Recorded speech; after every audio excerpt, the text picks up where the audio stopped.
So for those that come to me and they're saying, well, if this was so easy, we'd all have it already. I'd suggest there's some people out there that are making damn sure that this isn't so easily available. And, prior to the internet, it was easy, right? If you had onesie twosie people, it's easy to shut up onesie twosie people. I mean, the good thing about the power of the internet is, 1,000 people could be coming in parallel doing the same thing at the same time. That's going to be a little harder to shut up. And maybe we'll actually make some progress forward after, well, more than 100 years now. Hey everybody, my name is Brenda Staudenmaier. I work in the Wisconsin water industry and I have a passion for human health and the environment. And one of my curiosities is alternative energies that are suppressed or we don't really hear that much about from the mainstream media. So today we're going to be sitting down with Mark Cooper to talk about vapor fuels and how we can get our vehicles to get 100 to 200 miles per gallon. Mark, can you please give us a little introduction to who you are? Sure. Mark Cooper. I've been doing various, I guess you could say, alternative energy things since the early 2000s. I've got a lot of different videos throughout the years, most of them about 10 years ago, actually. That's out on my YouTube channel. It's listed under Cisco Cracker, but it's spelled Sisqocracker, Cisco Cracker, all together one word. It may be buried. You might have to scroll down after putting that specific name in, because I've been shadow banned on YouTube since 2013. That's whenever I started promoting the fumes kind of thing. Thought I was going to build a kit and actually sell these things. And then over about a 4-year period, discovered the nasty truth about it. And how could somebody be so naive as I was, but people still are. So I had seen a video, how it got started for me. I seen a video on YouTube from this guy, and he called himself Sunny5 Rising at the time on YouTube. He's since changed his name. He's since pulled the video down, and I understand why. I've been through these things myself. So on his video, he's got this old air compressor that was a Briggs and Stratton, like 3.5 horsepower gas motor or something. And he had it all taken apart, so he could refurbish it, clean up the rust and all that, repaint it. And while he had the engine off, he had his own workbench stand. And he's like, hey, I've seen these guys doing the fumes thing, and I thought, maybe I could try that out. And then he shows what he does, and he's got a 1-inch T, like a regular plumbing NPT, 1-inch metal T, and then a couple of 1/2-inch reducing bushings, and then a couple of 1/2-inch hoses, and then a ball valve, and then another ball valve on each hose that's going off from the T. One is just out into the air, and the other one goes off into the top of a little gas can for fumes. And then, of course, you can't have that gas can just sucking the fumes out. You have to also allow air back into it. So he also cut another hole for another 1/2-inch pipe. And what you do is you only have about 1 inch of fuel at the bottom, and he just ran the hose down through there until it broke the level of the fuel. So as air is coming in, it's bubbling the fuel, and that's why people call it a bubbler. Helps agitate the fuel and keep the fumes coming. So as a proof of concept and to prove it happens, you've got your 2 ball valves to the air and to the fuel. So, and this is an air fuel mix already, right? Because it's pulling air into the fumes canister. So you just kind of dial that for air fuel ratio, and pull the ripcord and fires right up. And I seen that, and I thought, wow, that was extremely simple. Like, it can't be that easy, right? But like a lot of people think, oh, if it's that easy, we'd all be doing it by now. Yeah, well, you'd like to think that. We would all like to think that. So what wound up happening was, I thought about it for a second. I'm like, wait, I got a single cylinder generator outside. I could fire that up. What else do I have laying around? So I looked, and I thought, wait, I'm going to go to a website and get a bill of materials, and I'm actually going to put together enough parts that I can do what that guy did. Even though I've got a shop and there's lots of things there, I'm like, how much would it cost somebody to just go out on a weekend and do this real quick on a generator, for example? And I went to the GEET, GEET website, and I found a bill of materials for a similar device, but that thing is more complicated. It does have a lot more going on than just fumes. But I thought, well, I at least get my stuff together so I don't miss anything. So I got the T, the 1/2-inch reducing bushings, the pipe, the hose clamps, the hose barbs, ball valves, all the little pieces parts. And so I made a list. I went to Lowe's Home Improvement, spent $82 buying every little thing that I could possibly need. Came back home. assembled it onto the generator in place of the carburetor. So initially, I didn't even have the carburetor. I just jammed the 1-inch T right against the head on the motor, and second pull, fired right up. Now that generator hadn't been running in 3 years probably before that. Part of the reason it wasn't running was because of all that fuel in the fuel bowl of the carburetor getting varnished and getting all clogged up and stuff. And I was like, well, I won't need it on this thing if I can give that a try.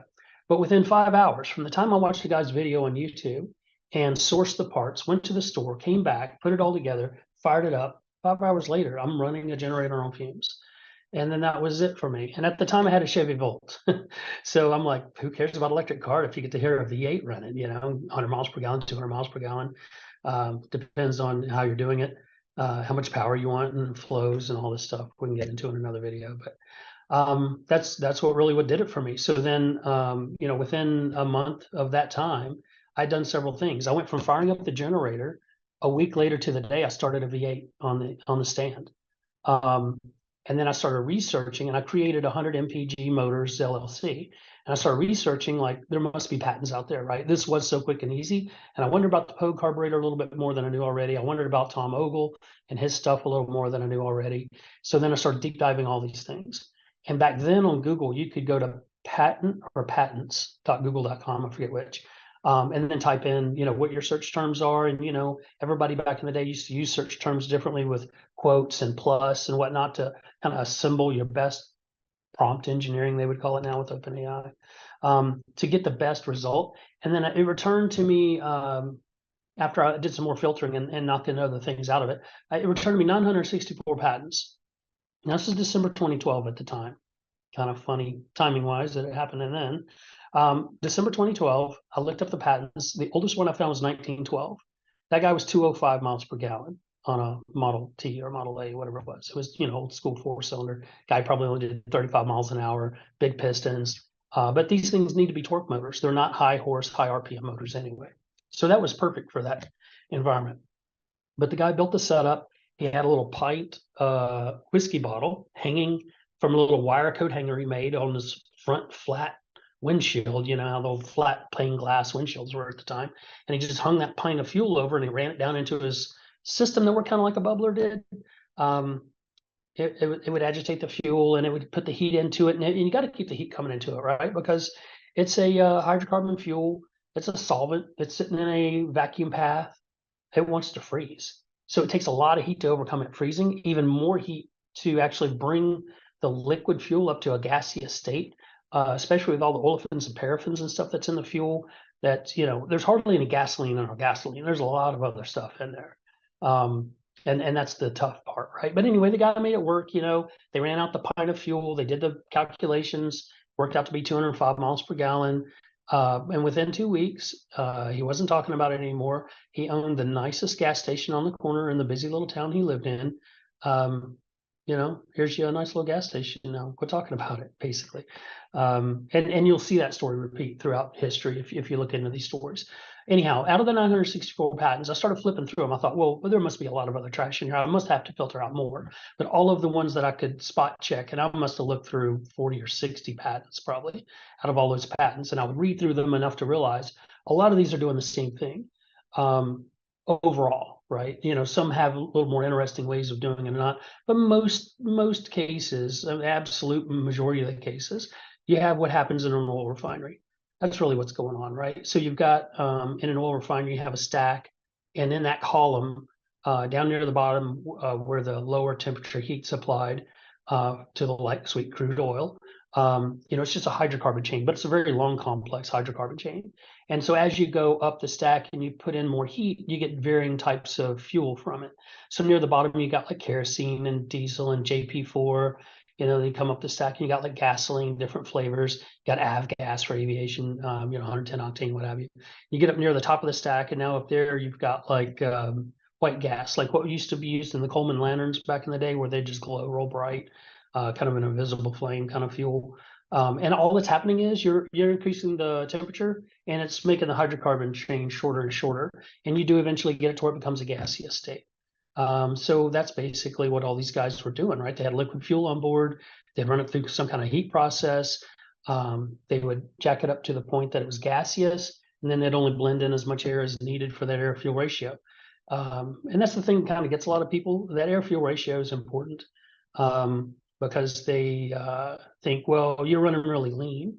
Well, no, I've actually run things on fumes so rich I killed the motor, which is a good thing, because if you can kill a motor being rich, you can either add more air or you can pull the fumes back. In either case, you're going to get more performance, you're going to get more efficiency, because those things always go hand in hand. You'll see a lot of really well-designed engines that have a lot of horsepower. They're actually very efficient.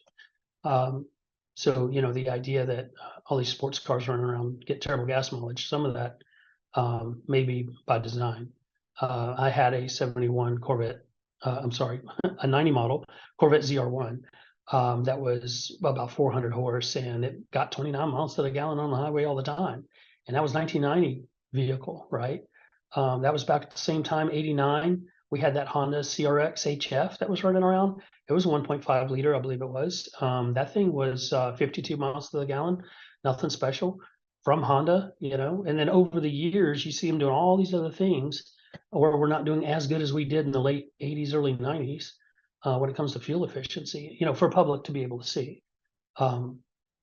There's other things that we've done that's been way more efficient than that, but it doesn't make it to the public eye. In looking up the patents and finding that there was about 964 patents apparently over a 100-year period from 1912 to 2012, I got to thinking about that as well and was like, wait, that's 9.6 patents a year for 100 years. We still don't have this technology. Somebody's serious about us not having it. So for those that come to me and they're saying, well, if this was so easy, we'd all have it already. I'd suggest there's some people out there that are making damn sure that this isn't so easily available. And prior to the internet, it was easy, right? If you had onesie twosie people, it's easy to shut up onesie twosie people. I mean, the good thing about the power of the internet is, 1,000 people could be coming in parallel doing the same thing at the same time. That's going to be a little harder to shut up, and maybe we'll actually make some progress forward after, well, more than 100 years now.